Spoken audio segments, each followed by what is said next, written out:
stuff. Right, we're live and ready to go. Okay. Welcome everybody to this hybrid meeting of the Executive Cabinet on Thursday the 10th of December 2020. We have, I'd say, some members in the Lancastrian. There's only me, the Lancastrian, who's a member. Everybody else is officers, so I'm very lonely and very cold. As you pointed out before, June, it is pretty chilly, as usual, in the Lancastrian, with only myself here. But most members are joining from home, and members of the public, of course, can watch this or observe from Committee Room 1, where the meeting is being streamed. I'm Alistair Bradley. I'm chair of this committee. This is a Teams meeting. It's being recorded, and a video stream will also be uploaded onto YouTube following the meeting.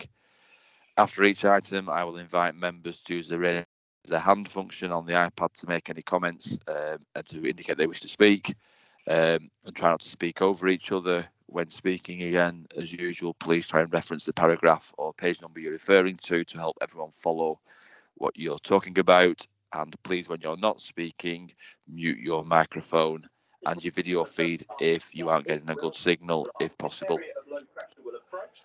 Somebody's got the telly on already in the background, so could they turn that off, please, or put themselves on mute? I don't know who hasn't got themselves on mute, but I can hear somebody doing the weather forecast. If the technology fails, we'll adjourn the meeting and we'll try and get everybody back on and resolve the issue. If not, we may have to cancel the meeting if it's really bad and reorganise it for a later date. As this is a cabinet meeting, I'll ask cabinet members who are present to just give their name and so I can hear them and they can hear me. We have two cabinet members who have given, well, one's given apologies, that's Alistair Morwood, and as alluded to by Councillor Holgate before the call, Peter Wilson is running late from a train back from London and is midway between Wigan and home at the minute, so he will try and get on, but that will be dependent on traffic and it's not a pleasant evening out there. So I'll ask Councillor Bev Murray, can you hear me, Bev? Yes, I can, Chair. Good, thank you. Councillor Graham Dunn, can you hear me, Graham? I can, thank you, Alistair. Great stuff. And Councillor Adrian Lowe? Yes, Chair. Thanks, great. Adrian, thank you very much. So there's four of us here. Apologies from Alistair Morwood, and Peter will join when he can get here. So we will carry on with the term, which is any other apologies for absence. Nina, with nobody else, have we?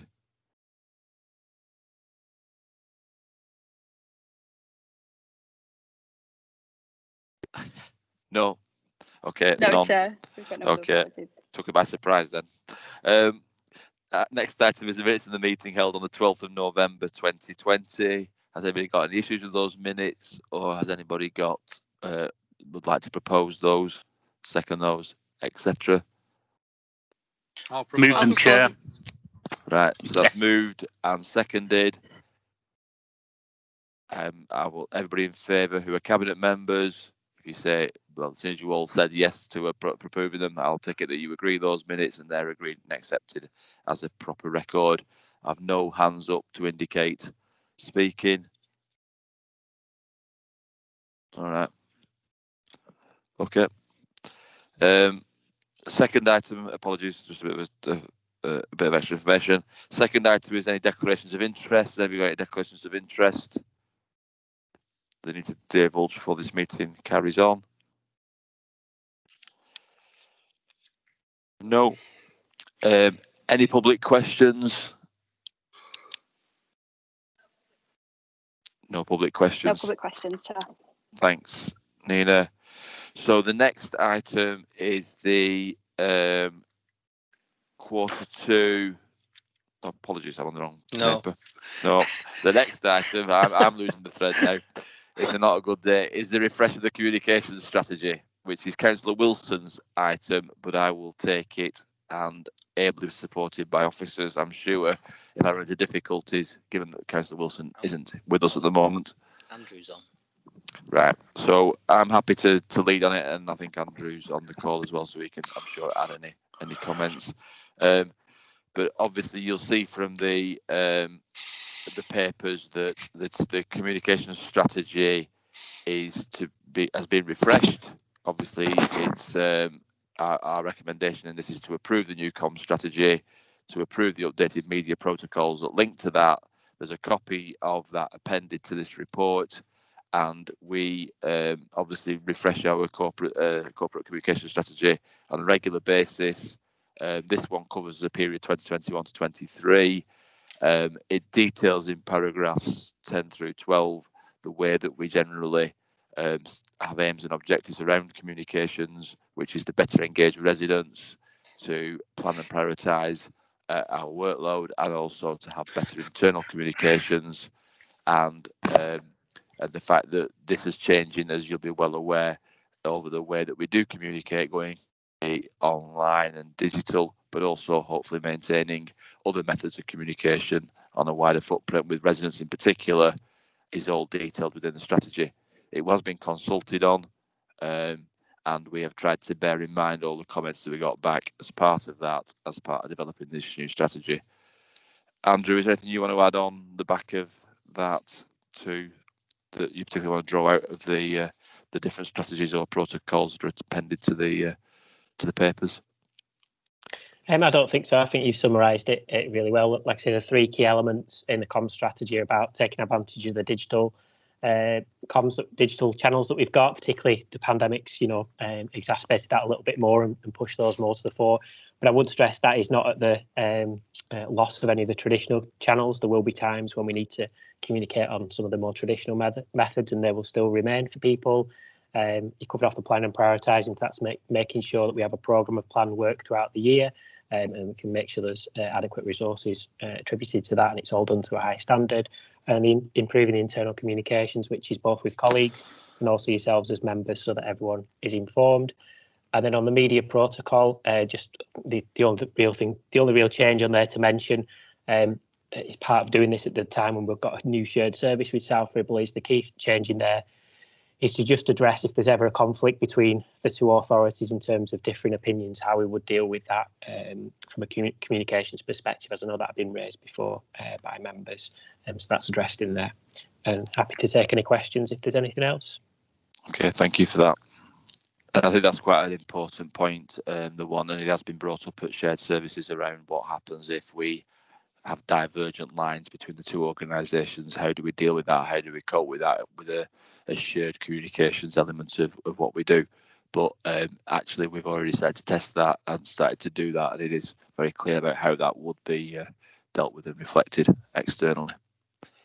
Any questions, comments? I can't see any hands up. I can't see anybody indicating in the chat.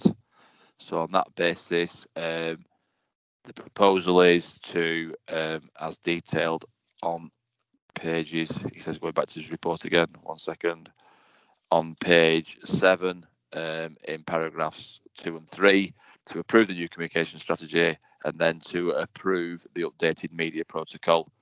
That's proposed from myself. Is somebody happy to second that? Cabinet members? Yes. Thank you, Graham. And I'll assume that everybody's in favour of that unless they say something now, Adrian and or Bev. Excellent. So that's adopted on that basis. Thank you for that. Okay, we move on to item number 5 on the agenda, which is the revenue and capital budget monitoring report. Again, this is an item from Peter, but I'm happy to lead on this for now. So just get to the right papers. We'll take this forward. So this covers the period up to the end of October 2020. The main recommendations are to note the full year forecast position for 2020-21, which takes us through to March in the for the revenue budget and capital investment programmes. To note in particular the forecast position on council reserves, and to approve the capital programme from 2020-21 to 2022-23. In summary, the forecast shows a capital expenditure of 21.713 million, and also I think the most important thing is that it shows movements in the variations in the cash budget on table 1 on page 29, where there are overspends and underspends, etc., as you would commonly see. I think what that shows is obviously expenditure. The main items there are increased staffing costs, and the underspends or increased revenues are around market walk in particular, which carries on contributing to our income significantly, and to the tune of £1 million a year, as we've highlighted before. I think there is obviously an impact of the market walk of COVID, but even with that situation, that is still being fairly resilient. Gary, do you want to comment on anything more in this report, or is James on the call? I'm happy to comment, Chair. The report sets out the overall position, which is, as the leader has said, is positive in that we are not anticipating any use of or reserves or balances to balance the budget in year. As he suggested, there are some quite large swings in some of the forecasts for obvious reasons, mainly related to COVID, but quite rightly, market walk does remain fairly resilient and still income generating. There are some challenges, obviously, in respect of the digital office park, which was just getting going before the close down, and that's set out in the report. And the other factor that members should be aware of is the impact of the insourcing of the leisure contract, which will have an impact on our budget. But interestingly, again, the government has indicated that they are prepared to compensate councils for loss of income, particularly around fees and charges, and you'll see from the report some of that money is starting to flow now. All those things combined, along with the savings that are set out in the paper, savings predominantly from staffing savings, but lots of other savings through not doing some of the things we'd anticipated we were going to do in the year, does put us in that positive position that we're not anticipating the use of any balances. Projections in respect of large income streams around council tax and business rates, whilst down, do continue to be reasonably strong given the circumstances, in my view. But again, as we get towards year end, we'll have to see how that plays out. With respect to the capital programme, I suppose the key question is how's delivery doing? And it demonstrates that actually on some of the bigger projects that we've got planned, and perhaps on some of the smaller projects like spruce up the parks, etc., we've continued to make really good progress in this period. I'll leave it at that, Chair, but happy to take questions. Yeah, and I think just to add on to that, on paragraph 52 on agenda page 36 details the government funding we've received and the specific allocation of that around COVID. So there's quite a lot of detail there, but that's generally passed through. Well, some of the money comes to this council to support us, but most of it's going straight out again to support other people and other businesses, and that specifies where that money's coming to and where it's gone to. The other point, just on the back of what Gary said, was around business rates and council tax recovery. As suggested, across Lancashire, we're in a slightly better position than many others I've spoken to at Lancashire leaders meetings, and therefore the collection rates in Chorley remaining quite good, as also help our partners at County Council, police and fire, etc., who are also collecting the money through that arrangement. So, any questions on that report? Any comments? Hello. I've got Graham. Sorry, Graham. Didn't see you there. It's okay. No, I mean, it's not. I'd like to begin not really with a question, just to observe that looking at the general situation around Lancashire and around the country, I think we should pay tribute to the work done by our officers in ensuring that we are in a relatively strong position. I mean, bearing in mind what other councils are suffering, albeit in more challenging circumstances, what has been achieved in this very difficult year is absolutely tremendous, and great credit should be given.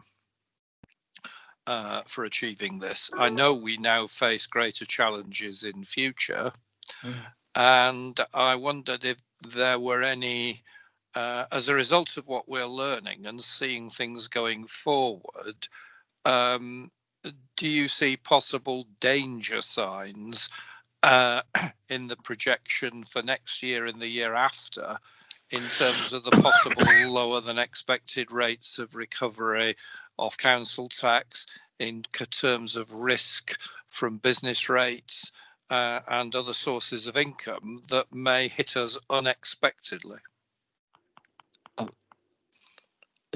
Go on, Gary, you give your view and then I'll give my view. Go on. Okay. Well, I'll give the right view. Just in terms of moving forward, so what the government has announced, effectively a rollover budget in relation to the funding that they'll provide for our general services. Now, members might recall that we had anticipated through the fair funding review that was coming forward that we may see a significant drop in levels of income, particularly around business rates through the loss of the pooling arrangement for the next financial year. To some extent, that's disappeared for 1 year only, because effectively the fair funding review has been kicked into the long grass or into the year after. There are also some additional income that we now anticipate through again the rollover of the new homes bonus into one for another further year, so that's on the positive side.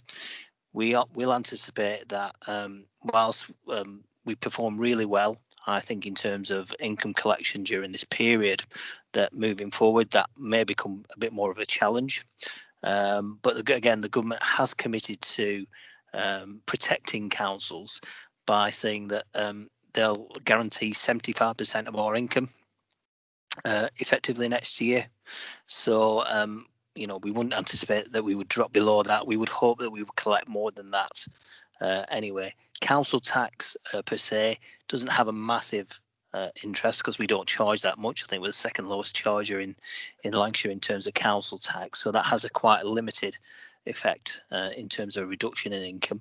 Business rates, quite a more significant impact. So it's really the business rate that we need to keep our eye on. But given that we're guaranteed 75%, and we would anticipate that we have set aside resources for losses of income, I suppose, during this period and non-collection, I would anticipate that in the short term, we'll be able to manage through those issues. The longer term issue of local government funding remains one that needs to be resolved, hopefully in the coming 12 to 24 months. So I think that from Gary was very much a view of the council and the council's funding. I think, and again, I was at a Lancashire Leaders Call this afternoon, specifically around COVID and the response to tiering and all that, but it got into wider matters. And I think very much the mood is split between those areas that still got high rates of infection, they're still bothered about the medical impacts and the health impacts, if you like, but then the areas that have now got lower rates that are thinking about their businesses, because the council can't be immune from what happens out there in the wider world, and the risk, if you like, reflected by other leaders today, and that probably shared by myself and probably to be shared by this council, is the impact of things that happen outside there. So that's businesses going under, jobs going by the by, and people's health and wealth suffering as a result of that, because then we will have a higher demand on our services and we'll have less income coming in. But like Gary said, in the short term, the government have basically said everything will be all right for a year, but beyond that, the risk is what happens to the economy on the back of, and I think we saw in the recent spending review that Richie Sunak presented, at some point some of this money is going to have to be paid back, and exactly how is that going to happen, how is that going to be recouped, and we don't know that at the moment. Was that helpful, Graham? It is, thank you. Okay. So sure, but I mean, in short, a tremendous future awaits us, whatever we do, to quote the Prime Minister. Who I know you follow closely. Councillor John Walker. Thank you, Chair. It's just an observation on the table 1. We've got an underspend or shortfall in income and market extension up to the end of October. But since then, of course, Peacocks have closed down. WH Smith are leaving in January. I understand JD Sports has been a bit of a problem. What are your thoughts on the future of Market Walk and Market Walk extensions? Are there any new businesses wanting to come into the area? Yes, there is, John. Peacocks, I think, have been a questionable for a while. WH Smiths actually aren't part of the Market Walk set up. They're outside of the Market Walk development. They're a separate. They're a different landlord, so they're not part of our.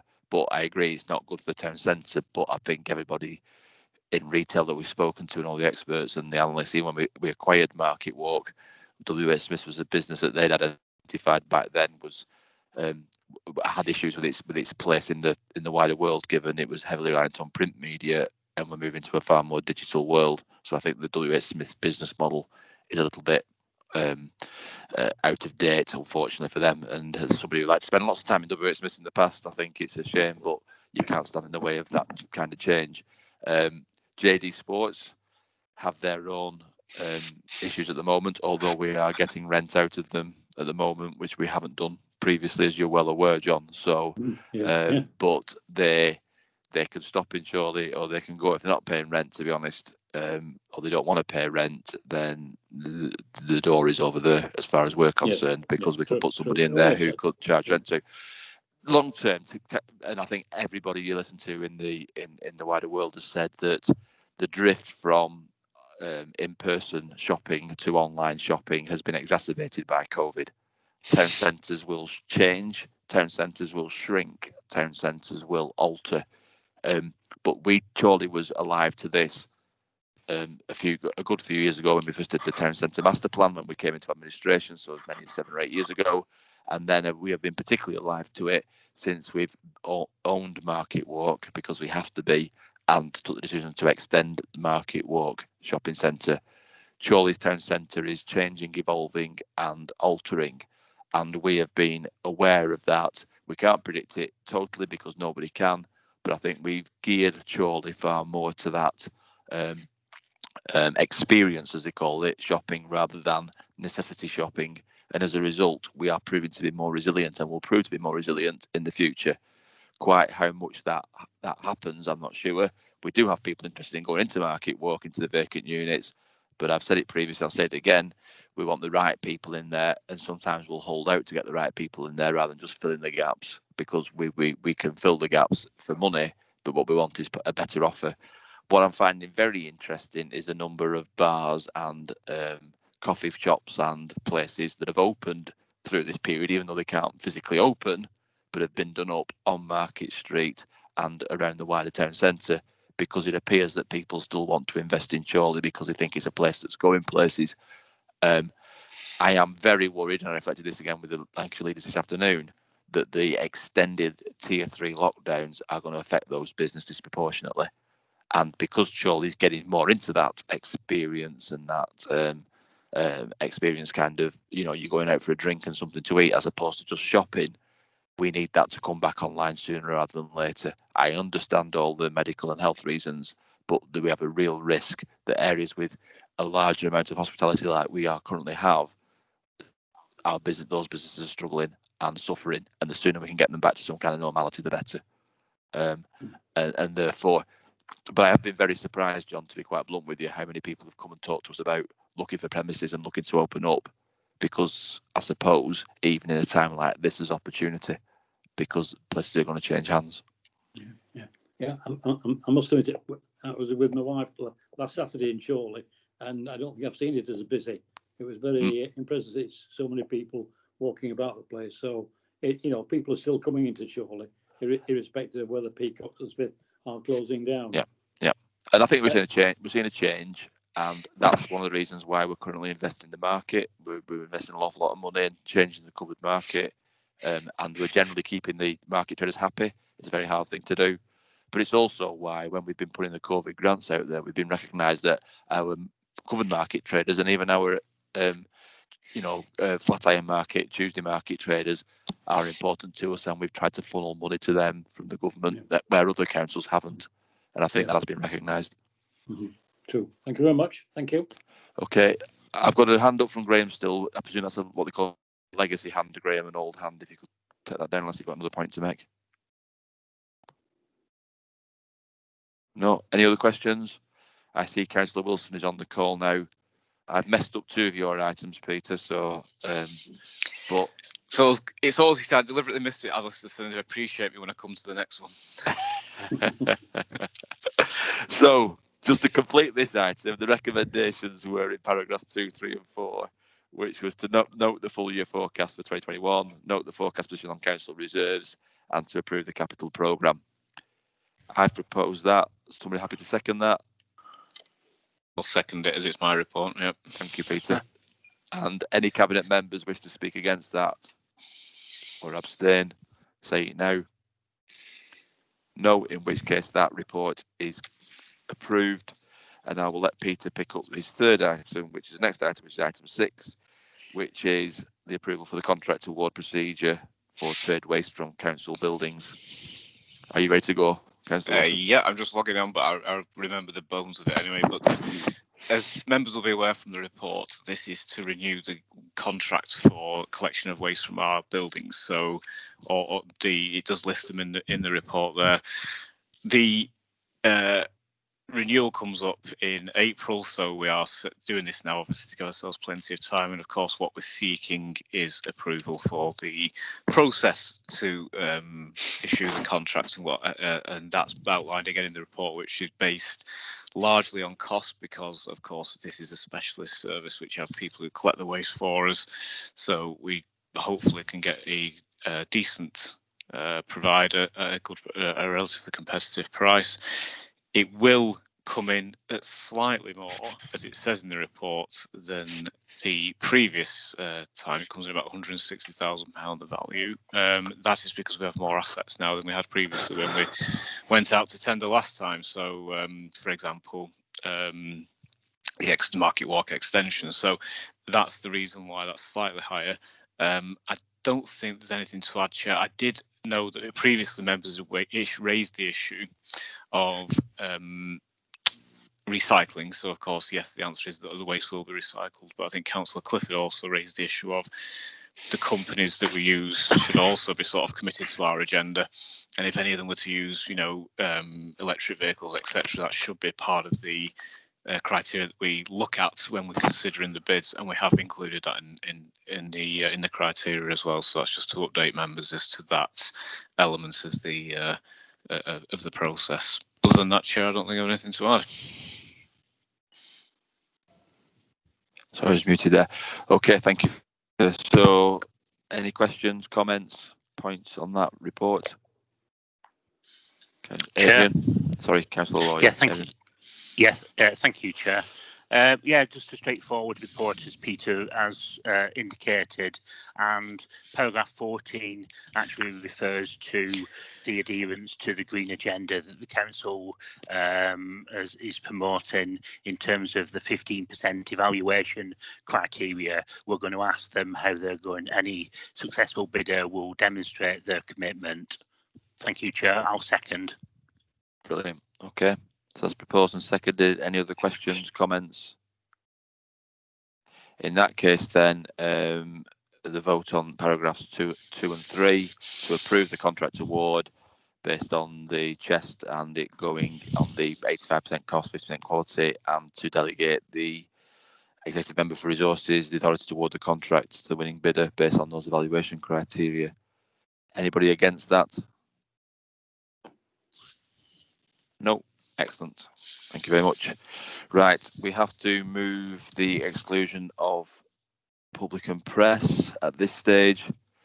Everybody happy with that? Everybody wish to speak against that? In that case, then, we exclude the public and press.